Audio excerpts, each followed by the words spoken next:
sebelum dakwaan ini, saya bilang ini peradilan sandiwara. Saya sudah memberikan tanggapan ke media bahwa saya tidak percaya dengan proses persidangan ini.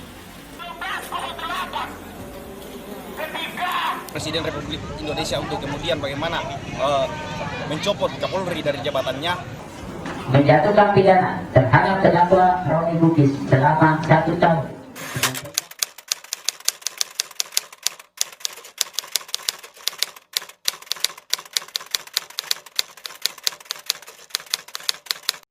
Novel Baswedan undang mahasiswa Fakultas Hukum se-Indonesia.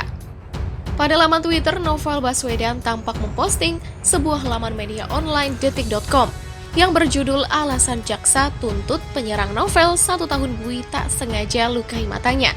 Dengan caption, pengertian sengaja adalah pelajaran dasar hukum pembuktian. Kalau penegak hukum gak paham, barangkali ada mahasiswa hukum yang berkenan mengajari. Itulah pentingnya intelektualitas bergandengan dengan moral. Sontak saja postingan tersebut dibanjiri komentar di bawahnya. Berikut beberapa netizen yang menanggapi postingan Novel tersebut. Sungguh sangat bodoh manusia yang telah belajar di kampus Fakultas Hukum apabila hanya menghasilkan pola berpikir seperti ini. Hancur sudah negara di pimpinan rezim dungu dan sesat. Pertama, dalam hukum pidana itu tidak dikenal istilah tidak sengaja, tetapi kelalaian. Kedua, secara sederhana pengertian sengaja itu dapat diringkas dengan willen and weten. Artinya, menghendaki dan mengetahui perbuatan maupun akibat yang ditimbulkan. Sementara itu, diketahui sebelumnya, jaksa menuntut 2 penyerang Novel Baswedan dengan hukuman pidana selama 1 tahun penjara. Apa alasan jaksa memberikan tuntutan yang dinilai ringan? Dalam pertimbangan surat tuntutan yang dibaca jaksa penuntut umum di Pengadilan Negeri Jakarta Utara, Jalan Gajah Mada Gambir, Jakarta Pusat, jaksa menyebut kedua terdakwa tidak sengaja menyiramkan air keras ke bagian wajah Novel. Menurut jaksa, kedua terdakwa hanya ingin menyiramkan cairan keras ke badan Novel. Bahwa dalam fakta persidangan, terdakwa tidak pernah menginginkan melakukan penganiayaan berat. Terdakwa hanya akan memberikan pelajaran kepada saksi Novel Baswedan dengan melakukan penyiraman cairan air keras ke Novel Baswedan ke badannya. Namun mengenai kepala korban, akibat perbuatan terdakwa, saksi Novel Baswedan mengakibatkan tidak berfungsi mata kiri sebelah hingga cacat permanen, ujar jaksa saat membacakan tuntutan. Jaksa menyebut dakwaan primer yang didakwakan dalam kasus ini tidak terbukti. Oleh karena itu, jaksa hanya menuntut kedua terdakwa dengan dakwaan subsidiar. Oleh karena dakwaan primer tidak terbukti, terdakwa harus dibebaskan dari dakwaan primer. Kemudian kami akan membuktikan dakwaan subsidiar. Dakwaan subsidiar melanggar pasal 353 ayat 2 KUHP, jangko pasal 55 ayat 1 KUHP, tambah jaksa.